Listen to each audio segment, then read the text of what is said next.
गर्व Haryana YouTube channel देखने वाले सारे दर्शकों ने मास्टर नरेंद्र कोत की ओर से राम राम। और फिलहाल मौजूद हाँ अपने नज़दीकी गांव किन्नर में, जिसका बदल करके नाम गैबी नगर रख दिया गया। और किन्नर गांव की जो दो गुड़ियाँ हैं, और शिक्षा के क्षेत्र में यदि हम बात करें तो दोनों गुड़ियाओं ने परचम लहराने का काम किया है। क्या नाम है गुड़िया का और किस क्लास में और क्या कुछ इन्होंने करके दिखा है, वो सारी बातें इनकी पूछांगे। तो गुड़िया राम राम। राम राम जी। अपना परिचय दे दो। मेरा नाम अंशुल है, मैं 11th क्लास से। 11th में मेडिकल। अच्छा गुड़िया, क्या रिजल्ट रहा था आपका 10वीं में? 500 में से 498 आए थे, 99.6%। अच्छा। पूरे हरियाणा प्रदेश में कौन सा नंबर था आपका? 3rd मिलेगा। मतलब 3rd है आपका। हाँ। और हिसार जिले की बात करें तो 1st है हिसार में तो। अच्छा। तो कितनी मेहनत की थी आपने? मेहनत तो बहुत की थी। फिर भी मतलब वो एक आप शेड्यूल बताओ कि मतलब आपका पढ़ने का जो शेड्यूल था सुबह से लेकर शाम तक, और स्कूल में कितना पढ़ते थे, टीचरों का कितना सहयोग रहा है, और परिवार वालों को आपको टाइम देने में कितना सहयोग रहा है? परिवार वालों ने भी पूरा टाइम दिया है और स्कूल के टीचर्स ने भी पूरा सहयोग किया। सुबह उठकर 5 बजे उठते थे और फिर पढ़कर स्कूल में जाते थे। आने के बाद 4 बजे पढ़ते थे। हाँ। और रात को 10 बजे सो जाते थे। ठीक। और स्कूल में आप किस टीचर को ज़्यादा वो दोगे, अगर मतलब उनका ज़्यादा सहयोग रहा है आपको सपोर्ट करने में, आपको प्रोत्साहित करने में? टीचर्स तो सभी ने किया। खूब सपोर्ट किया। हाँ। और इसके साथ साथ घर वाले, जैसे आप ग्रामीण अंचल से हो तो घर वाले काम भी करवाते हैं, तो साथ में आप क्या कुछ काम करते थे? घर का काम तो कुछ नहीं था, खेती जरूर करते थे, खेत में जाते थे। आप खेत में क्या कुछ करते थे? कपास चुगते थे। उस टाइम भी और साथ में पढ़ते थे? हाँ। तो ये इतनी मेहनत के बाद आपने खेत का काम भी किया, घर वालों ने जो काम आपके जुम्मे लगाया वो भी आपने कर दिया, और उसके बाद इतने हाईएस्ट नंबर। ये तो मेहनत थी मेरी। हाँ, तो आपकी मेहनत है। आपका जब रिजल्ट आया तो सम्मानित किस ने किया? सम्मानित सरपंच ने किया था और कैप्टन अभिमन्यु ने। वो तो अभी करके गए हैं। हाँ। उससे अलावा मतलब अपने ब्लॉक में किसी ने, शिक्षा अधिकारी ने? और किसी ने। अच्छा, अब आप आगे आपका क्या कुछ लक्ष्य है? डॉक्टर बनना। अच्छा। मेडिकल नहीं। अच्छा। आप 11th में कहाँ पढ़ते हो? यदुवंशी बीबीपुर। और पहले 10वीं में कहाँ वहीं थे? ओली एंजल मॉडल स्कूल यहाँ पर गांव में। अच्छा गुड़िया, क्या कुछ कहना चाहोगे? एज कितनी हुई आपकी? 17 साल। और क्या कुछ कहना चाहोगे? कई लोगों की धारणा होती है कि लड़कियां कमज़ोर होती हैं, लड़कों से पीछे होती हैं। आपने इतने % नंबर तो लड़कों के नहीं आते, और आपने उन बहुत कुछ ज़्यादा करके दिखा दिया है। क्या कुछ मैसेज देना चाहोगे जो लड़की को चूल्हे चौके तक और घर तक सीमित रखना चाहता है, लड़की को कमज़ोर समझता है? क्या कुछ कहना चाहोगे? ऐसी कोई बात नहीं कि लड़का ही कुछ करे, लड़कियां भी कर सकती है अगर घर वाले साथ दे तो। घर वालों पे डिपेंड करता है कहाँ तक लेके जाना।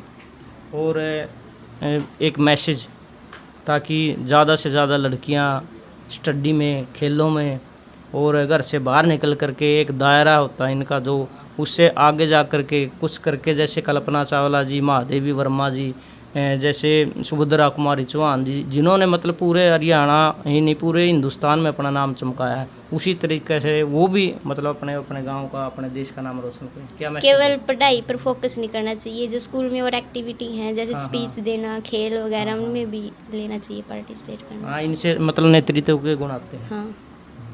तो ठीक है गुड़िया। नहीं, बैठे रहो आप। गुड़िया, आपका क्या नाम है? सर कविता नाम मेरा। कितनी उम्र होगी आपकी? 21 साल। आपकी क्या कुछ अचीवमेंट है? मैं गवर्नमेंट कॉलेज खेड़ी चोपटा में पढ़ती हूँ, और बीए में भी मैंने कॉलेज में टॉप किया था, और अब भी यहीं पर पढ़ती हूँ MSc ज्योग्राफी से। और जो यूनिवर्सिटी हमारी GJU, वहाँ मैंने सेकंड टॉप पर रही हूँ और कॉलेज की फर्स्ट टॉप पर रही हूँ। कितने प्रतिशत अंक रहे हैं आपके? मेरे 82% रहे हैं MSc में ज्योग्राफी में। अच्छा, आप दूसरे नंबर पर? जी, यूनिवर्सिटी में सेकंड पर और कॉलेज में फर्स्ट पर। अच्छा, कॉलेज ने फिर आपको सम्मानित किया? नहीं, अब तक तो नहीं किया। अब तक हम कॉलेज में गए नहीं, एग्ज़ाम के बाद अब स्टार्ट होंगे 1 तारीख से क्लासेस। मतलब क्लासेज अभी तक स्टार्ट नहीं हुई? नहीं, 1 तारीख से क्लास स्टार्ट होंगे। अच्छा, आपका पढ़ने का क्या कुछ शेड्यूल रहा करता है? पढ़ना तो कॉलेज में जाते थे तो कई बच्चे होते हैं कि क्लास बंक कर देते, क्लास नहीं लगाते, पार्कों में बैठ जाते हैं। हम डेली क्लास अटेंड करते थे, टीचर जो करवाते थे। हाँ, और लाइब्रेरी में भी पढ़ लेते थे खाली टाइम में, घर आकर भी घर का काम भी करते थे, और उसके बाद टाइम मिलता था तो लेट लग भी पढ़ लेते थे, मतलब अगर कवर नहीं होता तो।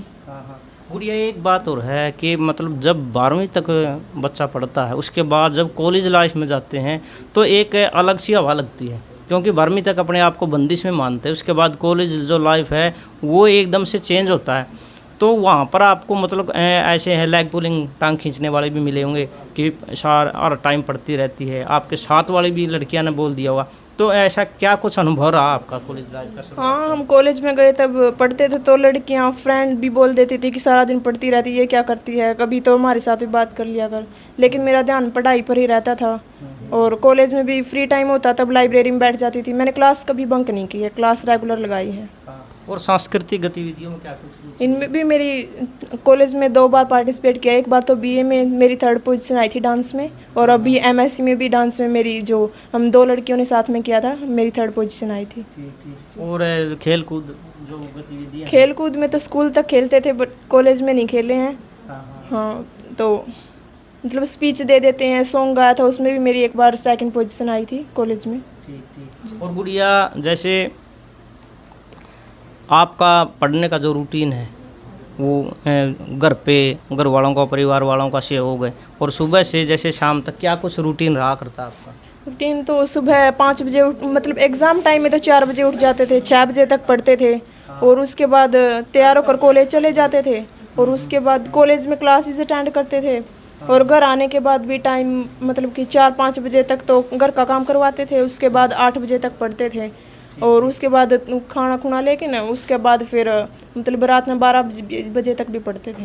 ठीक है, जब एग्ज़ाम का टाइम होता है? हाँ, एग्ज़ाम टाइम पे तो 2-2 भी बज जाया करते थे। हाँ, मतलब जब ये आपको ये दिखता है कि मतलब इस दिन एग्ज़ाम है, तो उस टाइम आपके माइंड पर कितना फ्रस्ट्रेशन रहा करती, कितना दबाव, कितना मतलब स्ट्रेस रहा करता कि पता नहीं एग्ज़ाम कैसा जाएगा, क्या कुछ रिजल्ट रहेगा, तो माइंड में क्या कुछ चलता था? सर, बहुत प्रेशर होया करता जिस दिन एग्ज़ाम होता, उस टाइम तो ऐसे लगा करता कि सारी बुक एकदम ही पढ़ लें। तो मतलब एग्ज़ाम देने के बाद कुछ अच्छा लगा करता कि मतलब सही है, हाँ अच्छा किया है, अच्छा बढ़िया बन गया एग्ज़ाम। और जैसे प्रोफेसर हैं पढ़ाते हैं कॉलेज में, उनका क्या कुछ रुझान रहा है, क्योंकि वो अध्यापक राष्ट्र का निर्माता होता है। हमारा कोई ना कोई आइडल होता है, जैसे स्कूल टाइम में, उसके बाद हम कॉलेज में जाते हैं तो कॉलेज के प्रोफेसर जिनको हम फॉलो करते हैं, जिनको हम कॉपी करते हैं कि सर ऐसे पढ़ाते हैं, सर ऐसे चलते हैं, सर इतना याद रखते हैं, इनमें इतने इंटेलिजेंट है, तो आपके पसंदीदा कौन रहे? टीचर में मेरे सारे टीचर ही फेवरेट रहे जो मेरे को पढ़ाते थे। बाकी टीचर ने फुल सपोर्ट किया। हमारे धर्म सिंह सर हैं जो वाइस प्रिंसिपल हैं, वो संस्कृत पढ़ाते थे। बीए में मेरे उनके सब्जेक्ट में भी पूरे मार्क्स आए थे 2 सेम में, 100 में से 100। तो हाँ, संस्कृत में तो उनका पूरा सहयोग रहता था, वो पूरा मोटिवेट करते थे। और ज्योग्राफी हमें जो अनूप सर, अनिल सर और मुनीष सर पढ़ाते थे, अब भी पढ़ाते हैं एमएससी में, और वे भी हमें नोट्स भी प्रोवाइड करवाते हैं और बुक्स भी दे देते हैं, और तरह तरह की बुक्स मतलब बताते रहते हैं कि हमें कौन सी पढ़नी चाहिए, किस टाइम में हमें पढ़ना चाहिए। जी। और आपका लक्ष्य क्या है? जी, टीचर बनना। अच्छा, मतलब उसके लिए आप जैसे पीएचडी और डीलिट की तरफ जाओगे? नहीं, नीट और जेआरएफ, नेट और जेआरएफ। नेट करने के बाद फिर मतलब डीलिट, जेआरएफ के बाद पीएचडी। जी। तो घर वालों का क्या कुछ सहयोग रहा?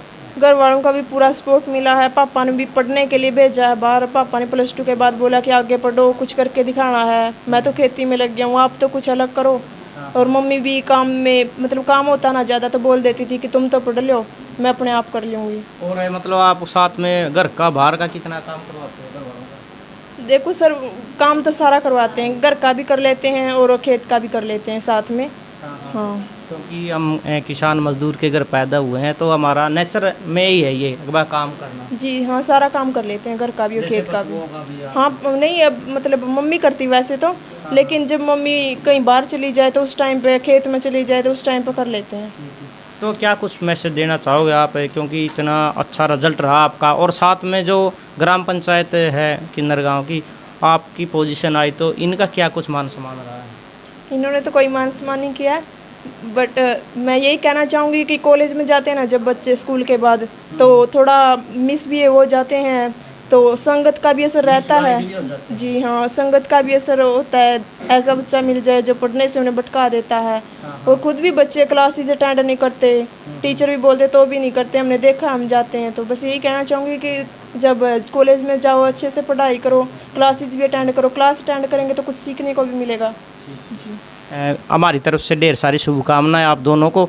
आप इसी तरह निरंतर नए नए आयाम छूते रहें और इसी तरह से अपने गांव का, अपने क्षेत्र का, अपने देश का, प्रदेश का नाम रोशन करें। थैंक यू सर, बहुत बहुत थैंक यू सर। तो ये दो गुड़िया कविता और अंशुल अपने नज़दीकी गांव गैबीनगर से, दोनों बहनें बहुत अच्छी हैं, बहुत अच्छा इनका नेचर है और निरंतर ये इसी तरह से अभ्यास करती रहें और तरक्की के एक से एक बड़े आयाम छूती रहें। हमारी तरफ से, हमारे घर और हरियाणा चैनल की टीम की तरफ से इनको ढेर सारी शुभकामनाएं और वीडियो को ज़्यादा से ज़्यादा शेयर करना है। मिलांगे किसी नेक्स्ट वीडियो में, तब तक के लिए जय हिंद, जय भारत, वंदे मातरम, जय जवान, जय किसान।